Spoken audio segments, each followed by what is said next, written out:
Welcome back to some new r/malicious compliance stories, where people comply to the letter, but not the spirit of a request. I hope you had a great day. Thanks for all the likes and comments on the last video. And now let's start with the first story. It's called The New System. I work as a bartender in a corporate restaurant. We have our own designated section in the walk-in cooler, which is caged off and locked for storing beer, fruit, mixers, wine and other essentials. The system has always been simple. The cage stays locked and the bartenders keep the keys behind the bar for easy access. Recently we got a new manager who, for reasons unknown, decided to change that system. She took the key away and insisted that we not only asked her to unlock the cage, but also have her follow us inside to watch what we were taking. There had been no issues with inventory or signs of theft, so the only explanation seemed to be that she wanted more control. The new system was frustrating, because we accessed the cage multiple times per shift, often in a rush, and waiting on a manager every time slowed everything down. Now, picture this. It's Monday after a busy weekend. Everything needs to be restocked. Our new favorite manager is leading the shift, so I make sure to follow the exact procedure she put in place. I asked her to unlock the cage and follow me in, just as she wanted, but I make sure to do everything one task at a time. First I stocked beer, which took multiple trips. She locked the cage between each one. Then 15 minutes later I asked her to unlock it again for wine. After that I needed mixers, each one retrieved separately, about every 5 minutes. Then it was time for fruit, grabbing one type at a time. First oranges. 10 minutes later, limes. Another 10 minutes, lemons. And then more lemons, because we needed both wedges and reels. By the next morning, the keys were back behind the bar where they belonged. The next story is called Delete It All. Quite a few years ago, I was the senior graphic designer for a sign shop. One particular customer was always a challenge to work with. But as with any business, you do your best to keep returning clients happy. One day the owner of this business sent over a design for a new sign that would be placed on a scoreboard as part of their sponsorship package at a local sports oval. Since this was part of the sponsorship, the invoice was sent to the football club, not directly to them. Their logo was maroon and they wanted a red background instead of the usual white.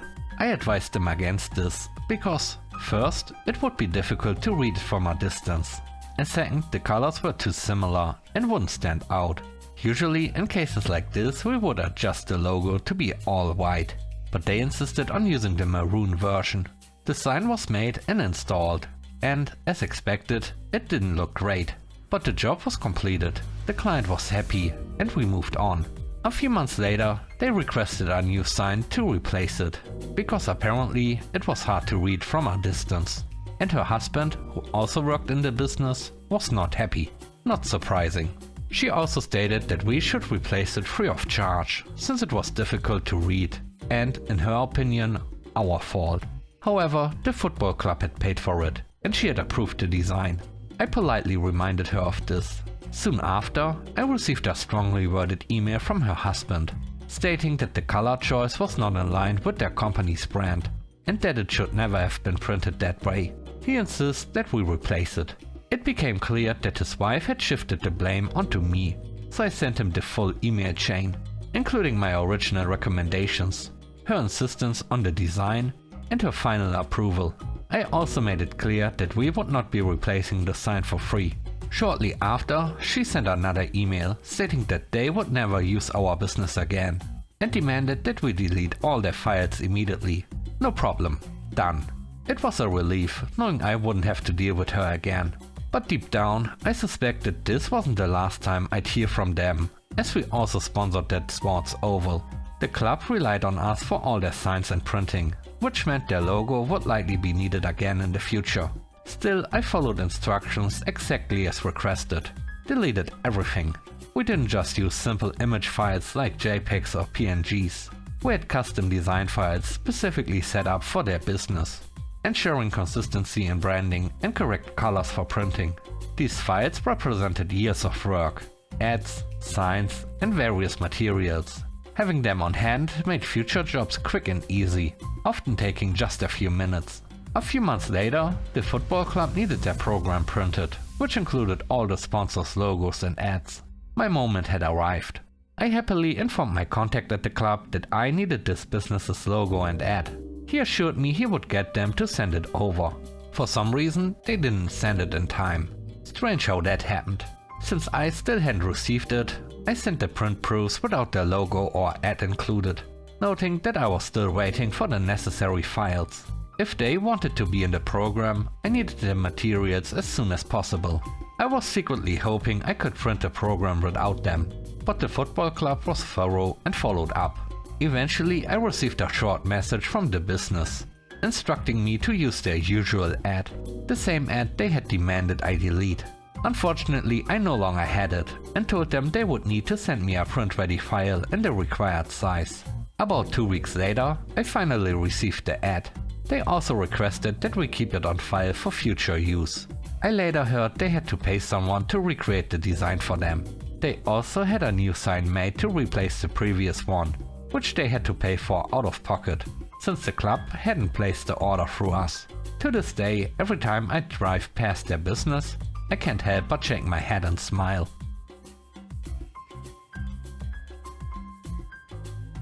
The third story is called Work Laundry. I worked at a therapy clinic for a short time. We frequently used towels and pillowcases for exercises and for applying heat or ice.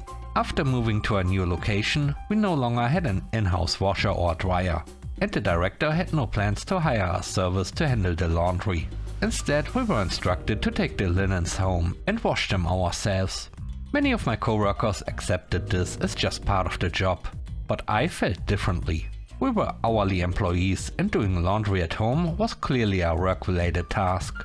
When it was my turn to take the linens home, I made sure to clock in on my phone before starting the washer, and only clocked out after everything was washed, dried and folded. A week later, my manager sent me a message asking about the extra time on my hours. I simply explained that I had been on the clock while washing the linens. Not long after that, a new contractor was hired to pick up and deliver fresh linens every week. The next story is called Work Uniform. This happened a few years ago when I worked for a security company. My assignment was to monitor the vehicle depot lot for the gas company. My main responsibility was to sit in a small aluminum trailer in the corner of the lot and watch for any suspicious activity. In Philadelphia, these areas were often targeted by catalytic converter thieves. I was also required to patrol the site every hour to ensure everything remained secure. Other than patrols and using the restroom, I was not permitted to leave the trailer for any reason. My uniform included a long-sleeve button-up shirt and long pants, but I was also required to wear a boiler suit and a hard hat for safety during my patrols. Since it was July and the air conditioner in the trailer didn't work, I initially wore the extra gear only during my patrols. However, during an inspection, my site supervisor insisted that I wear the boiler suit and hard hat at all times, even while sitting in the trailer. I was warned that I could lose my job if I didn't comply, so I did. Unfortunately, late July and early August of that year brought one of the worst heat waves in Philadelphia history. Since the trailer was made of aluminum and sat in direct sunlight all day, temperatures inside regularly exceeded 140 Fahrenheit. After 3 days of working under these conditions, I passed out while standing in the restroom due to severe heat stroke. The gas company staff immediately called for an ambulance, and because of heavy traffic in the area, I was airlifted to the hospital. When I arrived, my body temperature was recorded at 105.6 degrees Fahrenheit, and my heart rate was dangerously high. It took doctors 2 days to stabilize my temperature and treat the effects of heat exhaustion. While I was receiving emergency medical care, my unoccupied post was infiltrated by 3 individuals who stole catalytic converters from 18 vehicles. The gas company was furious, and when they asked why I wasn't at my post, my doctor personally explained my condition upon arrival at the hospital. As a result, I was reassigned to a different location, and the broken air conditioner in the trailer was finally replaced with a powerful unit that required its own generator.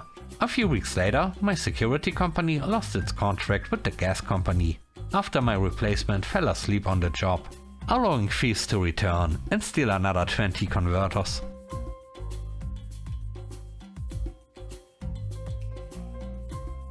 The last story is called A Whole New Level.